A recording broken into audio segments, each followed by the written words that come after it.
আরে কি সৌভাগ্য আমার এলিয়ান বাবু, দারুণ লাগছে আপনাকে। কি বলে যেন আপনি এলেন, মন খুশিতে ভরে গেল। আরে ছুরি কেন বার করছো ভাই? কি না বাংলা বলতে পারো তুমি? বুঝতে পারছি না কি বলছো। কে কোথায়? আরে দাঁড়াও দাঁড়াও।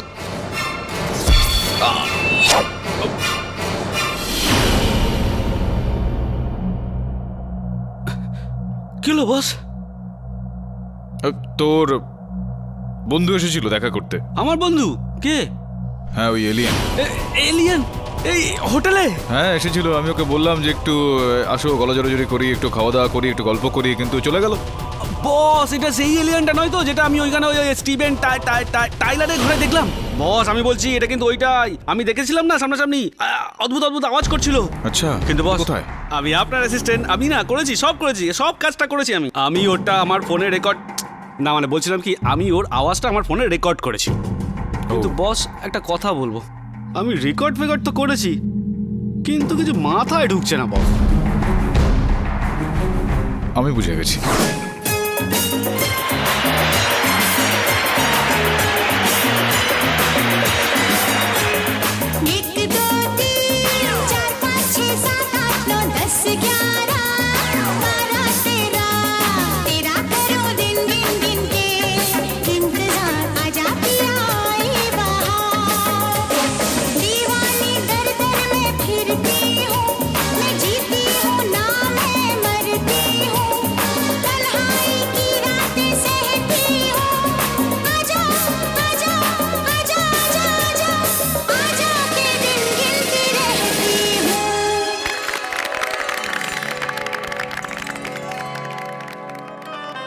রশিলি, আজ তোমার নাচ দেখে 100 টাকা উসুল হয়ে গেছে, তাই আমার তরফ থেকে এই নাও 100 টাকা।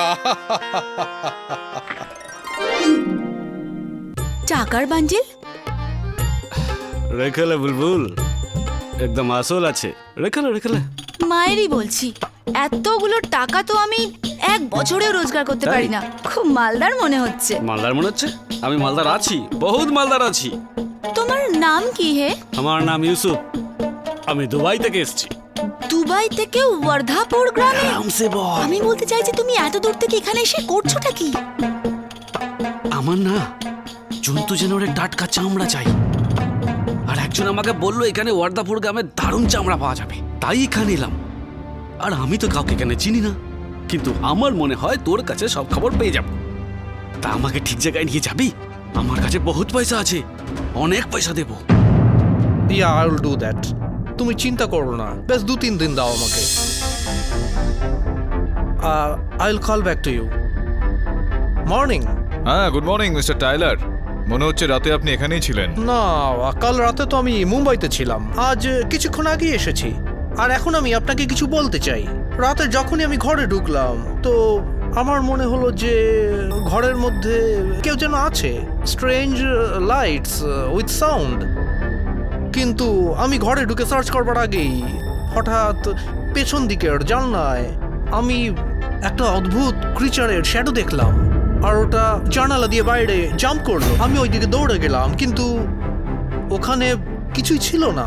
অর্থাৎ আপনি এলিয়েন ভাইয়ের পিছনে দৌড়লেন, কিন্তু ও পালিয়ে গেল। আর এই মেঝেতে যেই দাগটা দেখতে পাওয়া যাচ্ছে তাতে মনে হচ্ছে যে এখানে আগে কোনো কার্পেট ছিল। এলিয়েন ভাইকে ওই কার্পেটটা নিয়ে পালিয়েছে নাকি? বস এটা সেই এলিয়েনটা নয় তো যেটা আমাকে রাত্রিবেলা ভয় দেখাচ্ছিল ওই মেয়েদের গলা করে? হতে পারে সেটা। তোর ওই পায়ের কাছে আরে কি বস? গোলাপের একটা পাপড়ি পড়ে আছে, একটু ওঠা ওটাকে।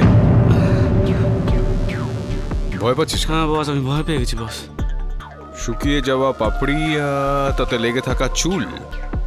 ইন্সপেক্টর বাবু নিন এটা, ধরুন এটাকে। গোলাপের পাপড়ি আর লম্বা চুল মানে মহিলা? না, এই খুবই সহজ সাধারণ ঘরে উন্নততম নতুন টেকনিকের ঘড়ি লাগিয়েছেন আপনি। আপনি না মানে আপনার ভাই স্টিভেন সাহেব লাগিয়েছেন। এটাতে 11টা বেজে 20 মিনিট। হাত দেবেন না এটাতে? না লাগাচ্ছি। ইন্সপেক্টর সাহেব, সম্ভবত এটাই হলো হত্যার অস্ত্র। ঘড়িটা 11টা বেজে 20 মিনিটে বন্ধ হয়েছিল। 31শে জুলাই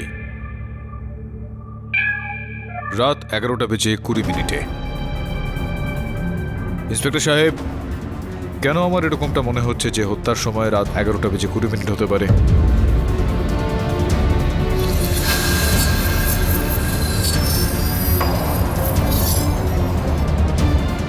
চুল নিয়ে কি কারবার রয়েছে এখানে? এখানেও দেখা যাচ্ছে চুল আটকে রয়েছে।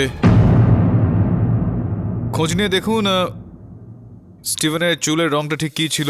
হ্যাঁ পাঠকবাবু, গত শুনানিতে তো আপনি তেমন কোনো পাকা প্রমাণ দেখাতে পারেননি। আগে হ্যাঁ, আজ কি বলবেন আপনি? কিছু মানে- মনে করবেন না কেডি স্যার, কিন্তু ধর্মাবতার কেডি স্যার কি আর বলবেন, বলার মতো তো আর কিছুই নেই। সব সাক্ষ্য প্রমাণ থেকে এটাই প্রমাণিত হয় যে চাঁদু মোহিতি স্টিভেন টেলারকে মাচার ওপর থেকে ধাক্কা মেরে খুন করে। এটাই জজ সাহেব, এটাই বলতে চাইছিলাম আমি যে স্টিভেন টাইলারকে হত্যা মাচার ওপর করা হয়নি, আর স্টিভেন টাইলারকে হত্যা ওনার নিজের বাড়িতে করা হয়েছে।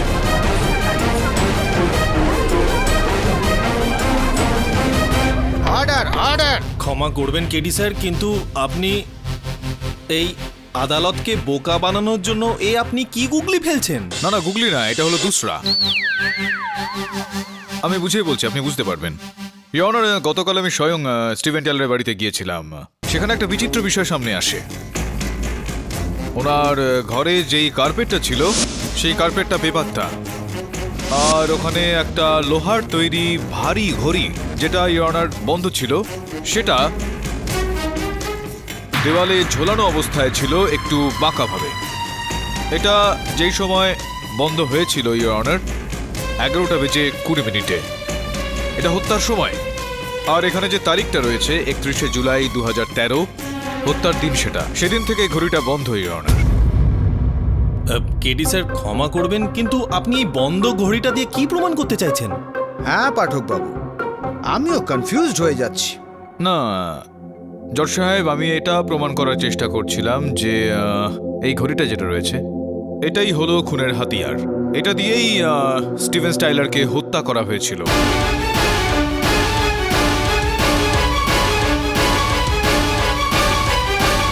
ইওর অনার, এই ঘড়িটাকে পরীক্ষা করার সময় এই ঘড়িটার পিছনে আটকে থাকা একটা চুল আমরা পেয়েছি, একদম সেই রঙের যেই রঙের চুল স্টিভেন টাইলারের ছিল।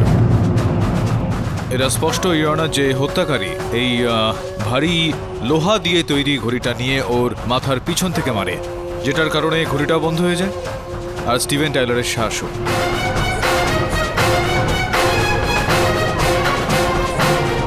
এখনো এই ঘড়িটাতে সময় সেখানেই দাঁড়িয়ে রয়েছে 11:20, যেরকমটা আমি বলেছিলাম যে হত্যার সময়।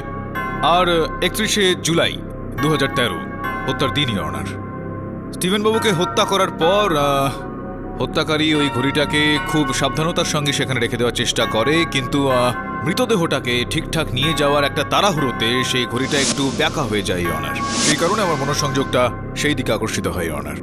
এর পরের গল্পটা আমি আপনাকে বলছি ধর্মাবতার। হয়েছিল কি, খুনি লাশটাকে কার্পেটের মধ্যে জড়িয়ে সেটাকে অন্ধকারের মধ্যে মাচা থেকে ফেলে দেয়, যাতে কেউ তাকে সন্দেহ না করে। কি কেডি স্যার, ঠিক বলছি তো আমি? এবার তো আমার হ্যাঁতে হ্যাঁ বলুন। মেনে নিলাম যে স্টিভেনের খুন নিজের ঘরেই হয়েছে, কিন্তু সেই খুনি আর অন্য কেউ নয়, আমাদের এই চাঁদু। কিসের ভিত্তিতে আপনি বলছেন যে চাঁদু হত্যাকারী? কারণ হত্যা করার জন্য হত্যাকারীর সেখানে হওয়া, সেখানে উপস্থিত থাকাটা খুবই দরকার ছিল। আর চাঁদুর ওই রাতে ওই সময়ে সেখানে উপস্থিত থাকার কোনো রকম প্রমাণ নেই দেশমুখ বাবু। চাঁদু নিজেই পুলিশকে বলেছে যে 10-15 দিন আগে ও স্টিভেনের ঘর থেকে দামি লেন্স চুরি করে। আর ওর মতো একজন মূর্খ মানুষ, বছরে কটা মাস হয় ও সেটাই জানে না, সময়ের হিসাব ও কি করে রাখবে? আপনি তো বুদ্ধিমান লোক, আপনি নিশ্চয়ই বুঝবেন যে আজ 12 তারিখ, তাহলে আজ থেকে 10-12 দিন আগে 31শে জুলাই হবে। কিন্তু আমি তো রাত 9টার সময় গিয়েছিলাম।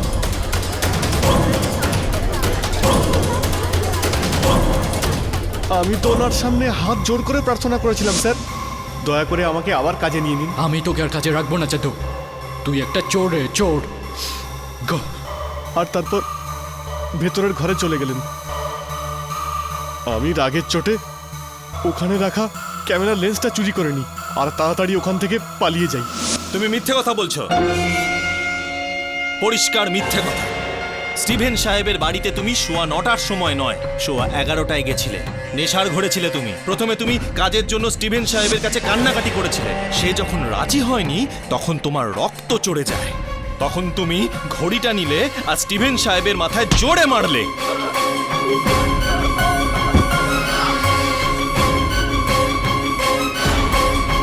তারপর লাশটাকে কার্পেটের মধ্যে জড়িয়ে সেটাকে মাচার ওপরে নিয়ে গেলে। তারপর মাচা থেকে তাকে ফেলে দিলে যাতে কেউ সন্দেহ না করে যে খুনটা তুমিই করেছো। কিন্তু আমি এইসব কিচ্ছু করিনি জজ সাহেব।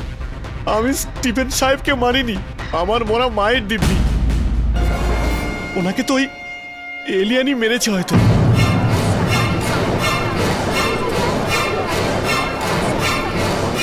Order order. এই কেসের সাথে এলিয়ানের কোনো সম্পর্ক নেই। আছে, এলিয়ানের সঙ্গেই সম্পর্ক আছে। ওই করেছে এইসব কাজ। প্রথমত ওই এলিয়ান স্টিভেন সাহেবকে মেরে ফেলে, তারপর সেই রাতে ও আমাকেও মেরে ফেলতে চেয়েছিল, কিন্তু আমি কোনো রকমে পালিয়ে বাঁচি। আর আর এই শেখর পাটিল, ওকে ওই এলিয়ানই কিডন্যাপ করেছে। এলিয়েন? কোনো এলিয়েন নেই জজ সাহেব, এটা কোনো মানুষের কাজ। এই যে যাবতীয় যা ঘটনা ঘটছে তার পেছনে কোনো মানুষেরই হাত রয়েছে। এই এলিয়েন বাবু আমার ঘরেও এসেছিল আমাকে ভয় দেখাতে, কিন্তু আমি ভয় পাইনি। আমি হাত মেলাতে যাই তো পালিয়ে যায়। আর কালকে আমার সহায়ক শর্মন স্টিভেনের ঘরে গিয়েছিল, তো ওখানে ওরও দেখা হয় ওই এলিয়েন বাবুর সঙ্গে। সেখান থেকেও পালিয়ে যায় এলিয়েন বাবু, কিন্তু শর্মন ওর কণ্ঠস্বরের রেকর্ডিং করে নিয়ে এসেছে। আপনার অনুমতি চাইছি আদালতে সেটা চালানোর জন্য। অনুমতি দিচ্ছি।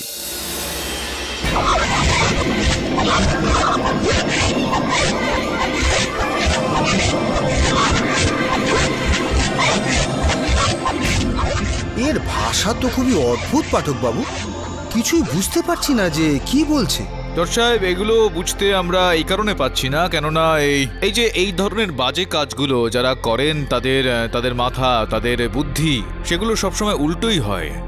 ব্যাস একটু সোজা করার প্রয়োজনীয়তা পড়ে। সোজা করে দিচ্ছি আমি, ইওর অনার। দেখুন, এবার বুঝতে পারবেন আপনি। চলে যাও, সবাই এখান থেকে চলে যাও।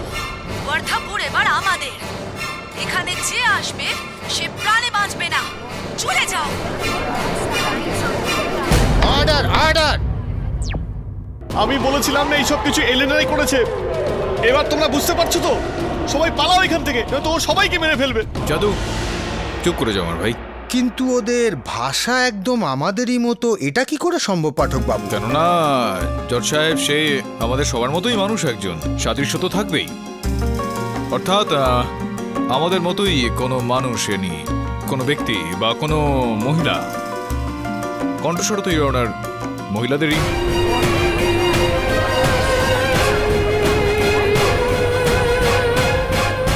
যদি আপনি অনুমতি দেন তো রোশালি দেবীকে আমি আরো একবার কারগড়ায় ডেকে নিয়ে ওনাকে কয়েকটা প্রশ্ন করতে চাইব। অনুমতি দিচ্ছি। রোশালি দেবী সত্যি সত্যি বলবেন, কোথাও এরকমটা নয় তো যে আপনি এলিয়ান সেজে সবাইকে ভয় দেখাচ্ছেন? এই যে কণ্ঠস্বরটা এইমাত্র আমরা উল্টো ভাষায় জজ সাহেবও শুনলেন, সেই কণ্ঠস্বরটা কোথাও আপনার নয় তো? না উকিল বাবু, আমি এই কাজ কেন করব? আপনি কি বলতে চাইছেন আমি নিজের গলার স্বর রেকর্ড করে মানুষকে ভয় দেখাচ্ছি? জজ সাহেব, আমি শুধু একজন নাচনেওয়ালি।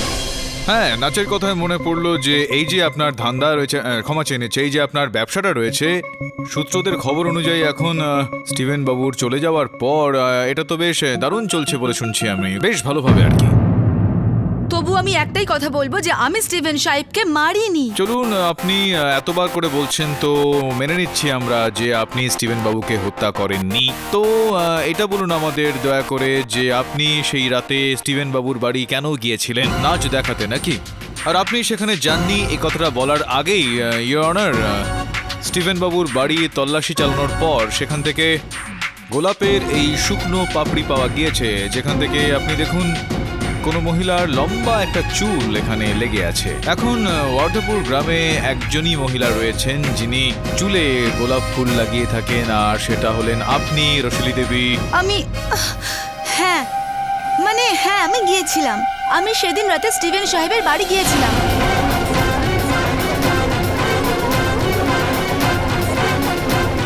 কিন্তু জজ সাহেব, আমি স্টিভেন সাহেবকে খুন করিনি। তাহলে তুমি ওখানে কি করতে গেছিলে রাসিলি? আমি তো শুধু এটাই বলতে গিয়েছিলাম যে স্টিভেন সাহেব, আপনি আপনি কেন আমার পেটে লাথি মারতে চাইছেন? নাচের মধ্যে কি খারাপ আছে? সিনেমার বড় বড় নায়িকারাও তো নাচে, কই তাদের তো কেউ কিছু বলে না, তাহলে আমাকে কেন? দেখুন, আমার উপর অনেক দায়িত্ব আছে। আমার মা আছে, ছোট দুটো বোন আছে। আমার ধান্দা যদি ঠিকমতো না চলে তাহলে ওরা না খেতে পেয়ে মরবে। আপনি I can't help you, okay? Just go. কিন্তু I said go. Please go. তো এটা সম্ভব রসিলি দেবী যে আপনি ওখানে গেলেন তাকে মানানোর জন্য, কিন্তু আপনার কথা উনি শুনলেন না, আর উনি আপনাকে সাহায্য করতে অস্বীকার করলেন, আর আপনি তখন ওই ভারী ঘড়িটা তুলে ওনার মাথাতে। আমি শেখর পাটিল, শেখর পাটিল, ওই, শেখর পাটিল। কি হয়েছে গোপী? জঙ্গলে গিয়ে শেখর পাটিলের লাশ পাওয়া গেছে? না না মোড়ল মশাই, হ্যাঁ। লাশ পাওয়া যায়নি, বরং উনি তো ভগবানকে খুঁজে পেয়েছেন। কি?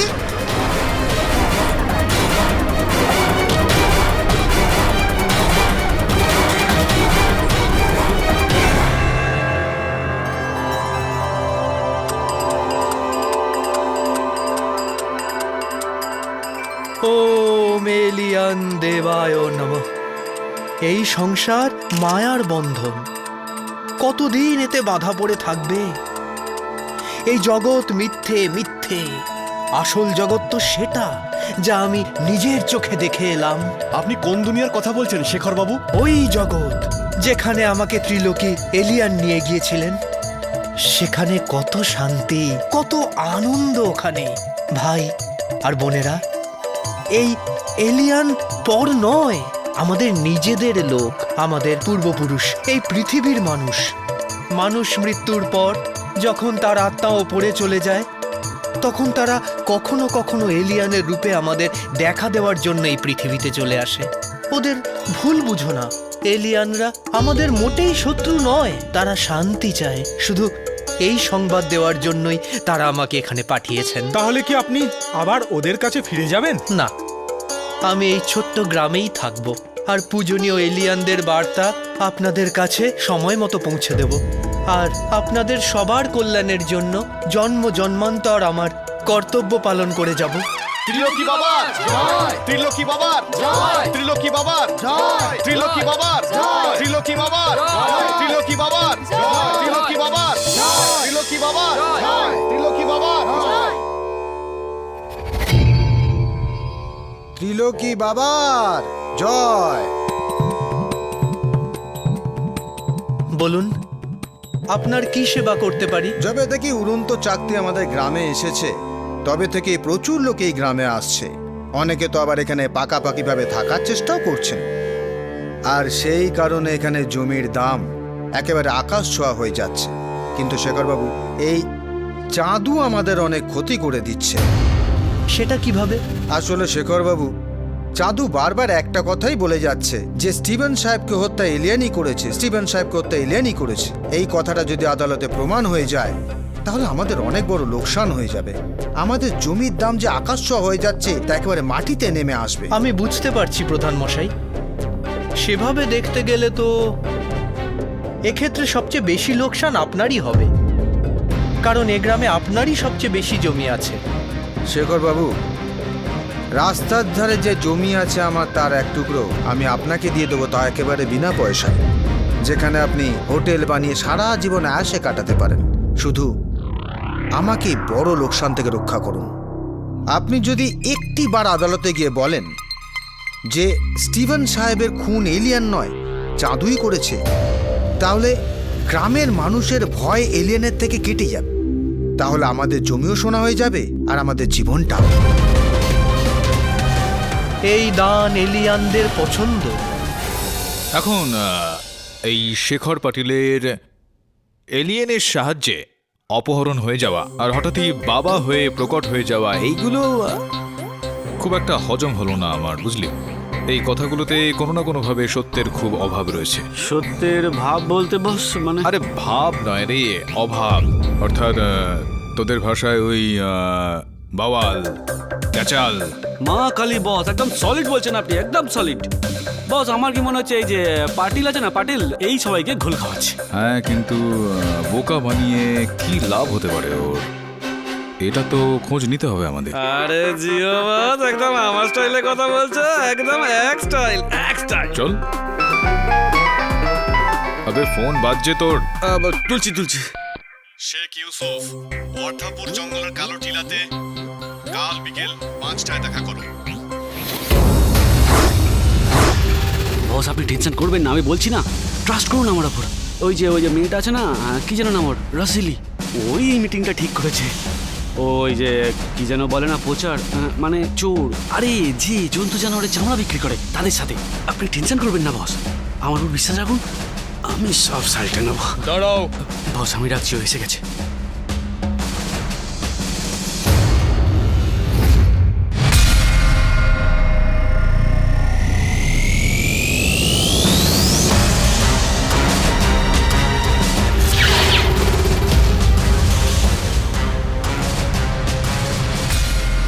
আমাকে রসিলি পাঠিয়েছে জন্তু জানোয়ারের চামড়া নেওয়ার জন্য।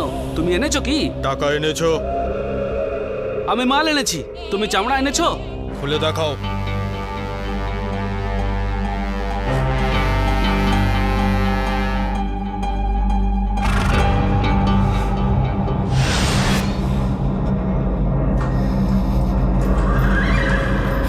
দাঁড়া ওখানে, খোল মুখ, মুখ খোল, চল মুখ খোল।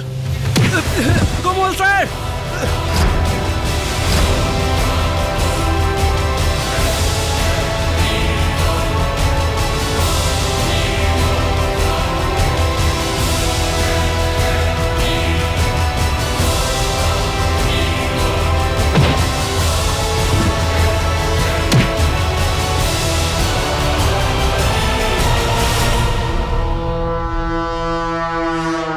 ইয়নার প্রথম দিন থেকেই আমার সন্দেহ ছিল যে স্টিভেন টাইলারকে হত্যা কোনো চোর, অর্থাৎ কোনো চোরা শিকারী, যে ঘন জঙ্গলে পশুদের চামড়া, দাঁত, শিং ইত্যাদির অবৈধ চোরাচালান করে থাকে। আজ ওই চোরা শিকারীর চেহারা ইয়নার আমার সহায়ক শর্মন আর পুলিশের সহায়তায় আপনার সামনেই রয়েছে, পবনবাবু, যিনি এই সময় কাঠগড়ায় দাঁড়িয়ে।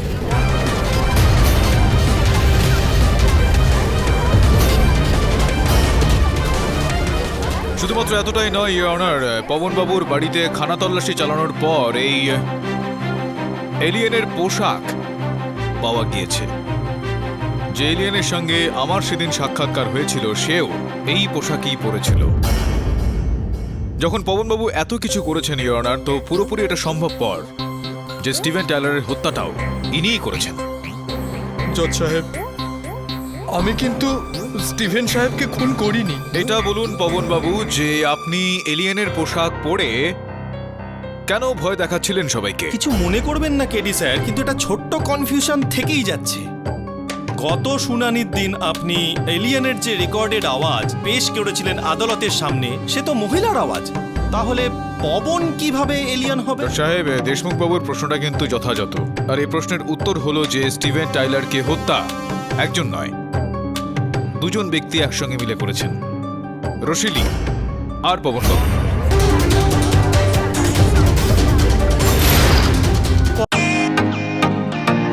Welcome to bitten world. How may I assist you? নতুন ফ্ল্যাটের জন্য একটা স্ট্যান্ড ফ্যান আর কুলার নেব। এই পচা গরম থেকে একটু স্বস্তি চাই। বাজার চলতে সব ব্র্যান্ড তো আর ভরসাযোগ্য নয়।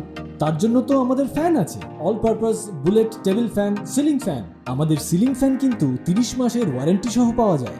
আছে ফারাটা 2 বছরের ওয়ারেন্টি, 17 থেকে 20 মিটার এয়ার ফ্লো, মধ্যবিত্তের সাধ্যের মধ্যে একমাত্র ভরসাযোগ্য ব্র্যান্ড বিটেন। আমাদের কুলারের কিন্তু অনেক range, 45 litres, 50 litres, 70 litres, 90 litres, 110 litres. Honeycomb সহযোগে বিটেনের সব কুলারের ওয়ারেন্টি 1 বছর। চেনা হাওয়ায় অচেনা অনুভূতির জন্য একমাত্র আদর্শ বিটেন। গরমে স্বস্তি পেতে বিটেনের ফ্যান হোক বা কুলার, আজই আনুন বাড়িতে। Beaten, digitally yours. রসিলি ওই সময়, ওই রাতে সেখানে উপস্থিত ছিল স্টিভেন টাইলারের বাড়িতে যখন তাকে হত্যা করা হয়, আর সম্ভবত ওই ভারী ঘড়িটা দিয়ে পবনবাবুই ওনার মাথার পিছনে আঘাত করে।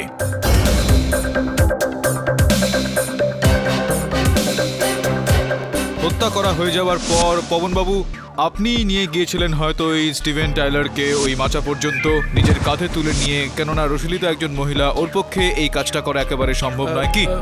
জজ সাহেব, এ কাজ রশিলি হয়তো একাই করেছে, আমি ওর সাথে ছিলাম না। আপনি ওকেই ধরুন। কেন মিথ্যা কথা বলছেন আপনি?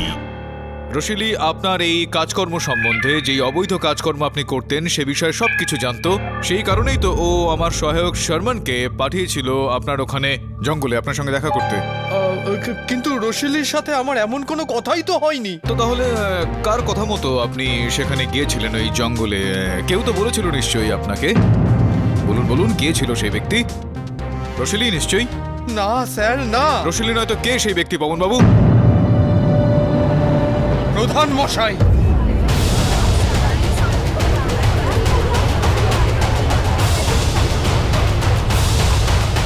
অর্ডার। জজ সাহেব, এই সব কিছুর মূলে ওই লোকটাই আছে।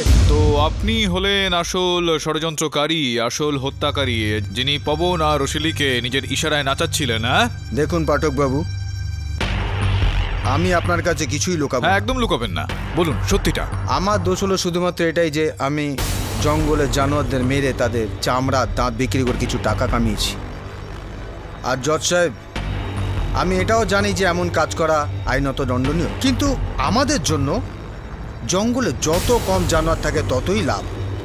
আপনি হয়তো জানবেন কয়েক বছর আগে আমাদের গ্রামে চিতার এত উপদ্রব ছিল যে রোজ রাতে কাউকে না কাউকে ধরে নিয়ে যেত আর মেরে খেয়ে ফেলতো। কিন্তু যবে থেকে আমরা মারতে শুরু করলাম তবে থেকে আমাদের গ্রামে এদের উপদ্রব কমে গেছে। বুঝে গেছি। এই যে চোরাচালান আপনি করতেন, এটাকে একটা সামাজিক সেবার রূপ দিতে চাইছিলেন আপনি। যখন স্টিভেন টাইলার আপনার এই সমাজ সেবাকে নিয়ে প্রশ্ন তুললো, তখন আপনি আপনার এই কারবার যাতে চালু থাকে সেই কারণে আপনি ওকেই সরিয়ে দিলেন। এই গ্রামে যাকে খুশি জিজ্ঞাসা করুন তাদের সাথে আমার কেমন সম্পর্ক। স্টিভেন সাহেব আমার একজন ভালো বন্ধু ছিলেন। তো কি বলবেন আপনি, এই যে পবন বলে যে রয়েছে, যে এলিয়েন সেজে সবাইকে ভয় দেখাচ্ছিল, এটা কি ও নিজেই করছিল? পবনকে আমিই বলেছিলাম এলিয়ান সাজার জন্য। প্রধান মশাই, আমার এই কেডি পাঠক বাবুকে খুব ভয় করে। উনি যদি এই ওয়ার্ধাপুর গ্রামে আর কিছুদিন থেকে যায় না, তাহলে তো আমাদের ধান্দায় তালাচাবি পড়ে যাবে। ভয় পেও না পবন, ওনাকে তো এখানে আমরা টিকতেই দেব না। এই এলিয়ানের গল্পটা আমাদের খুবই কাজে আসবে। আর আপনার কাছে এলিয়ান সাজিয়ে আমি ওকে পাঠিয়েছিলাম যাতে আপনি ভয় পেয়ে এখান থেকে চলে যান আর আমাদের ধান্দাটাও ভালোভাবে চলে।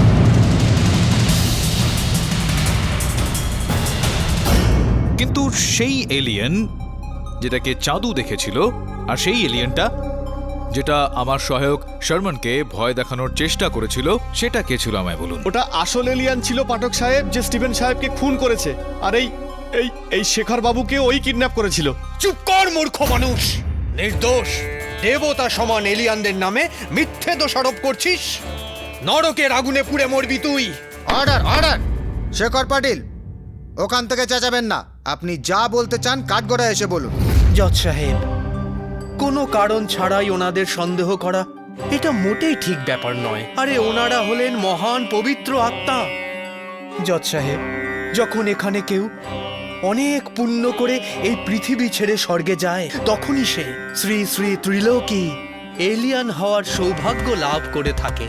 আর এই মূর্খ মানুষটা সেই মহান পবিত্র আত্মার নামে খুন করার মিথ্যা দোষারোপ করছে, যেখানে সত্যিটা হলো এই যে জজ সাহেব, খুনি আর অন্য কেউ নয়, খুনি হলো এই চাঁদু নিজেই।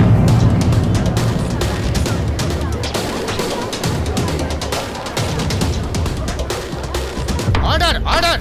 জজ সাহেব, আমি খুনি নই, আমি খুন করিনি। পাঠক বাবু, আপনি আমাকে বাঁচান আমাকে।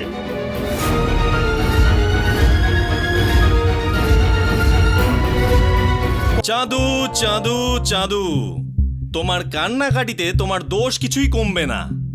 চাইলে তোমার শেষ ইচ্ছা কি সেটা আমাদের বলতে পারো, আমরা সবাই মিলে তোমার শেষ ইচ্ছা পূরণ করব। কিন্তু শাস্তি তোমাকে পেতেই হবে, সেটা হলো ফাঁসি।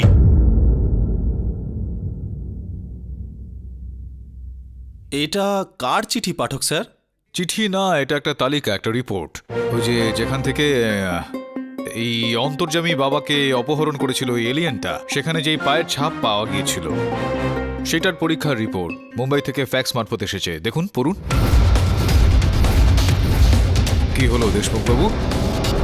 এইমাত্র তো আপনি শান্তিপূর্ণভাবে প্রবচন শোনাচ্ছিলেন আমার মক্কেলকে, আর এখন হঠাৎই সেটার বিপরীত একটা গম্ভীর চিত্র আপনার মুখে দেখতে পাওয়া যাচ্ছে এখন। হ্যাঁ জজ সাহেব, আমি চাইছি যে আপনি এই তালিকাটায় একবার নিজের চোখ বোলান। এই এই এই রিপোর্টে এরকমটা লেখা হয়েছে স্পষ্টভাবেই একদম, যে যেই জায়গা থেকে আমাদের এই শেখরবাবু অন্তর্যামী বাবা আর কি ওনাকে অপহরণ করা হয়েছিল, সেখানে যে ফুটমার্কস, যেই পদচিহ্ন পাওয়া গিয়েছিল, সেটা কোনো এলিয়েনের ছিল না জজ সাহেব, সেটা কোনো মানুষেরই জুতোর ছিল, যেটার নিচে ঘোড়ার নাল লাগানো ছিল।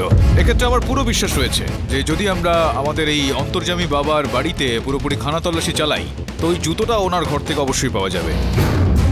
কি শেখরবাবু, দেখুন আমি কিন্তু অন্তর্যামী নই, কিন্তু আপনার ভবিষ্যৎ আমি একদম পরিষ্কার দেখতে পাচ্ছি চোখের সামনে। আপনি চান তো ইন্সপেক্টর বাবু আপনার বাড়িতে গিয়ে সেই জুতোটা নিয়ে আসতে পারেন। এখন সময় যদি বাঁচাতে চান তো স্বয়ং বলতে পারেন আপনি জজ সাহেবকে।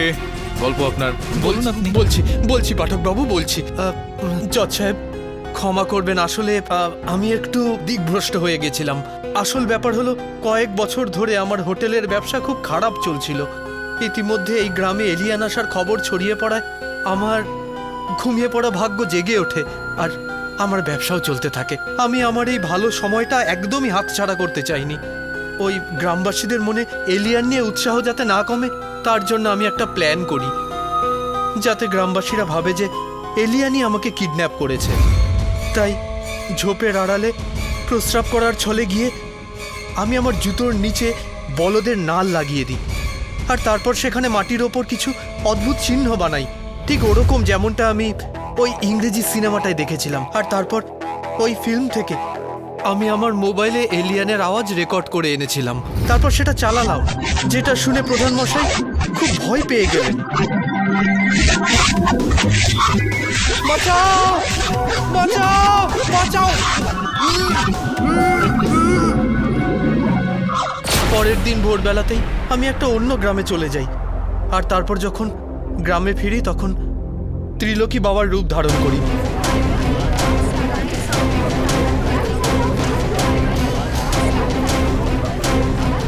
আর এই সব প্ল্যান আমি একটা ইংরেজি ফিল্ম থেকেই পেয়েছি। মনে হয় আমার কাছে তার ডিভিডিটাও আছে। এই দেখুন। আরে এই বাবা ভণ্ড!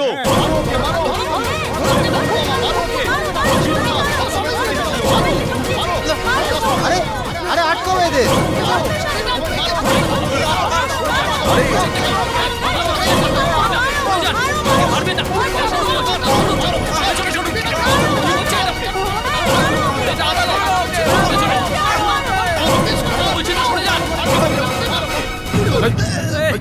আরে বিচিত্র সব লোকজন থাকেন এই গ্রামে।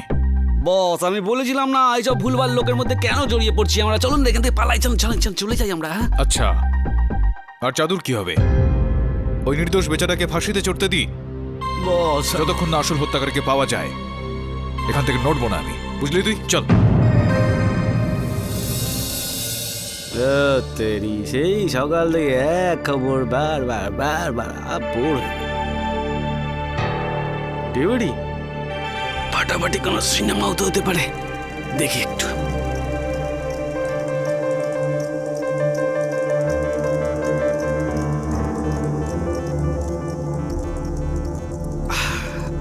এবার আমি দেখব মস্ত ইংলিশ এলিয়েনের ফিল্ম, একদম কেটি বসের মতো।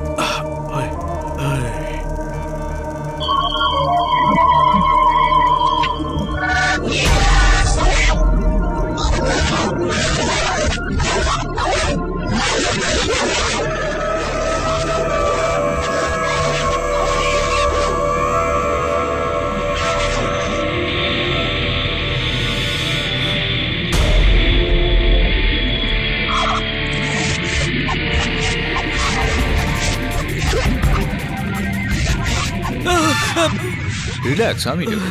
কি ছবি দেখছিস তুই? বস আমি এই ফিল্মটা দেখছি। সেটা তো আমিও দেখতে পাচ্ছি, কিন্তু কি ফিল্ম এটা? বস আমি না এই সেম টু সেম সিন ওদিকে ওই স্টিভেন স্টেলারের বাড়িতে দেখেছিলাম। হ্যাঁ boss, same to same lighting, same to same sound, একদম সেম টু সেম। মনে হয় কোনো লোচা আছে বস। আচ্ছা ইওর অনার, এই কেসটাকে আমি এগিয়ে নিয়ে যাব, কিন্তু তার আগে আমি এই ফিল্মের ডিভিডিটা আদালতে দেখানোর জন্য একটু অনুমতি চাইছি। Objection my lord. এসব কি হচ্ছে? এটা আদালত কেডি স্যার, কোনো সিনেমা হল বা ভিডিও থিয়েটার নয়। Objection sustained. আদালতে আপনি শুধু কেস সম্পর্কিত তথ্যই পেশ করতে পারেন পাঠকবাবু। ইওর অনার, আমাকে বিশ্বাস করুন, এটা কোনো হাস্যকর বিষয় নয়, আর না তো আমি এই আদালতের সময় নষ্ট করার কোনো রকম চেষ্টা করছি। এটা খুবই গুরুত্বপূর্ণ সাক্ষ্য এই কেসটার সঙ্গে জড়িত।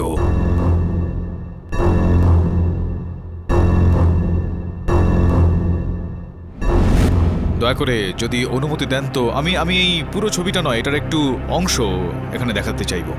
অনুমতি চাইছি আদালতের কাছে। করুন, তাড়াতাড়ি করুন।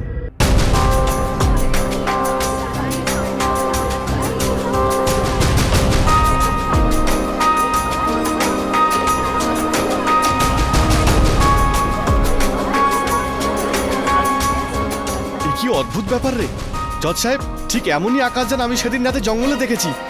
আর এই ফিরিঙ্গিগুলো সেটা নিয়ে সিনেমাও বানিয়ে ফেললো।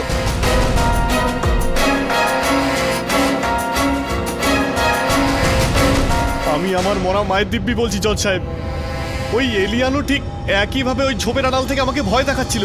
ঠিক একই রকম ভয়ানক লাল চোখ। এই ফিরিঙ্গিগুলোর ক্ষমতা আছে, একই সিন হুবহু একেবারে নকল করে ফেললো। ইওর অনার, এই ফিল্মের শেষ দিকে ফিল্মে যারা কাজ করেছে তাদের যখন পরিচয় দেওয়া হয়, তাদের যখন নাম আসে এরমভাবে, দেখুন এই ফিল্মটা যে স্পেশাল এফেক্ট রয়েছে, মানে ওই যে বিশেষ প্রভাবের যে কাজ রয়েছে, সেটা স্টিভেনের ভাই কার্ক টেলর করেছেন ইওর অনার।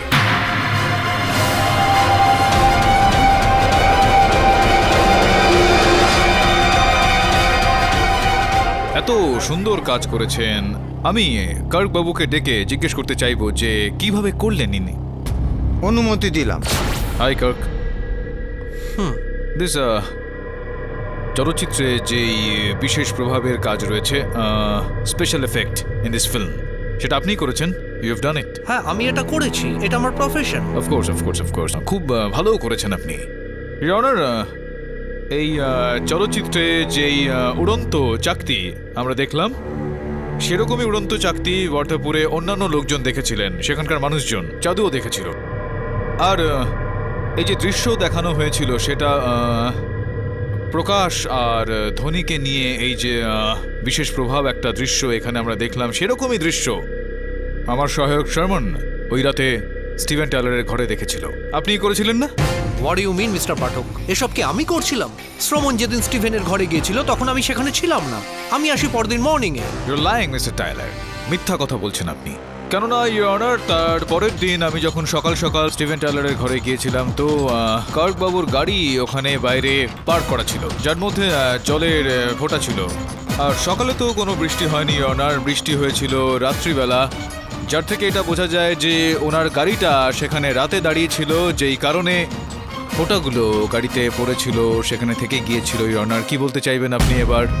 না, এখন এই গাড়ি থেকে মনে পড়লো ইওর অনার, যখন আমার কথা মতো পুলিশ ওনার গাড়িকে তল্লাশি করেন, তো ওনার গাড়ির ডিকি থেকে সেই সমস্ত জিনিসপত্র পাওয়া গিয়েছে, যে সমস্ত জিনিস দিয়ে উড়ন্ত চাকতি বানানো হয়, চালানো হয়, আর কি সমস্ত করা হয় সেটা উনি জানেন, উনি বিশেষজ্ঞ এই বিষয়ে। যদি আপনি এখন অনুমতি দেন তো আমি সেগুলো প্রস্তুত করব আদালতে।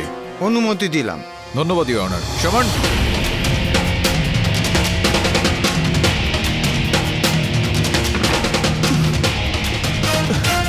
হয়ে গেছে।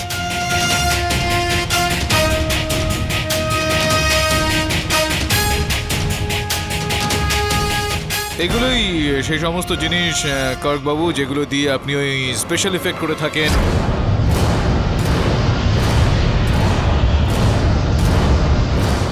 এগুলোকে মিথ্যা কথা বলবেন না, কারণ এগুলোর ওপর আপনার আঙুলের ছাপ রয়েছে। আর মুম্বাইয়ের বিশেষজ্ঞদের দিয়ে আমরা এটা চেক করিয়েছি, ওই যে স্পেশাল এফেক্টের ওই যে উড়ন্ত চাকতি রয়েছে, সেগুলো সব এগুলোর সাহায্যেই ওই সব হয়ে থাকে। কি বলতে চাইবেন আপনি এবার?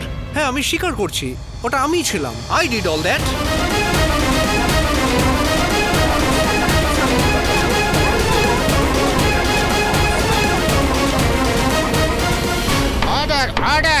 আমি এখানে স্ক্যাম করার জন্য সবকিছু করছিলাম।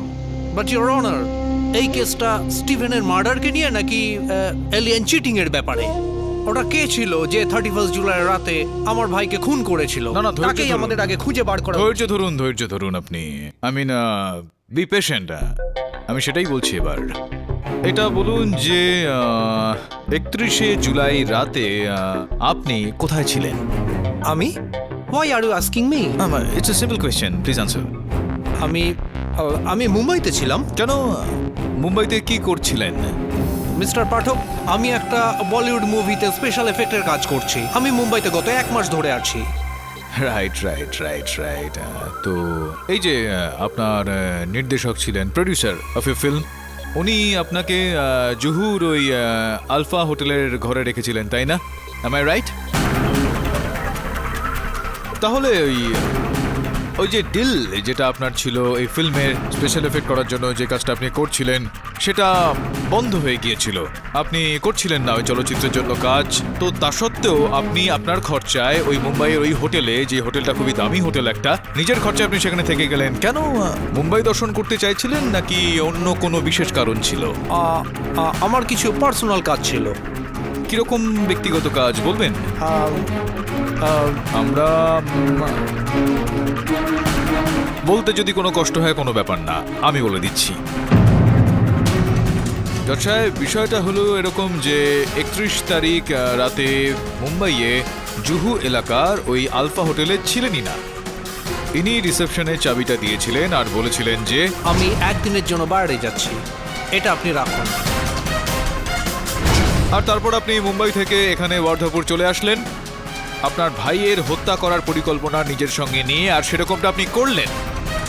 ওই ভারী ওজনের ঘড়িটা দিয়ে ওই বেচারার মাথার পেছনে মারলেন, আর you killed your brother Kirk Tyler.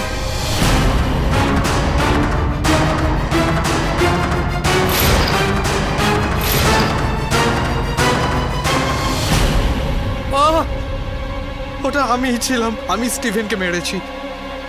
I kill my brother.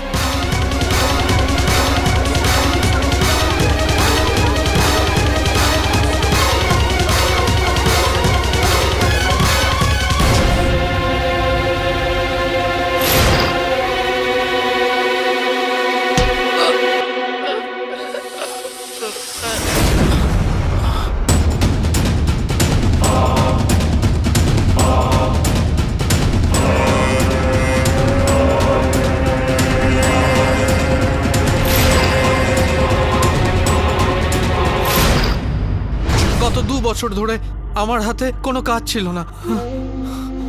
Lakh lakh টাকার ধার আছে আমার পাওনাদাররা আমাকে প্রাণে মেরে ফেলার হুমকি দিচ্ছিল। আমার প্রাণ বাঁচানোর জন্য চোখের সামনে একটাই রাস্তা দেখতে পেলাম।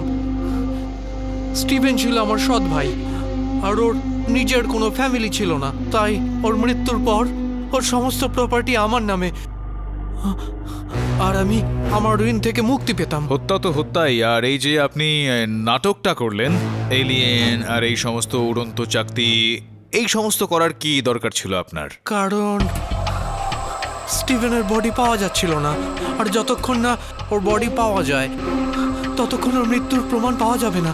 তাই ওর প্রপার্টি আমি কখনোই পেতাম না।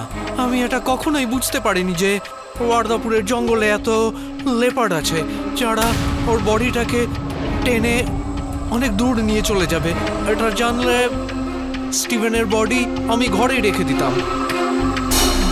যেভাবেই হোক আমার এই প্রমাণটা দরকার ছিল যে স্টিভেন মারা গেছে।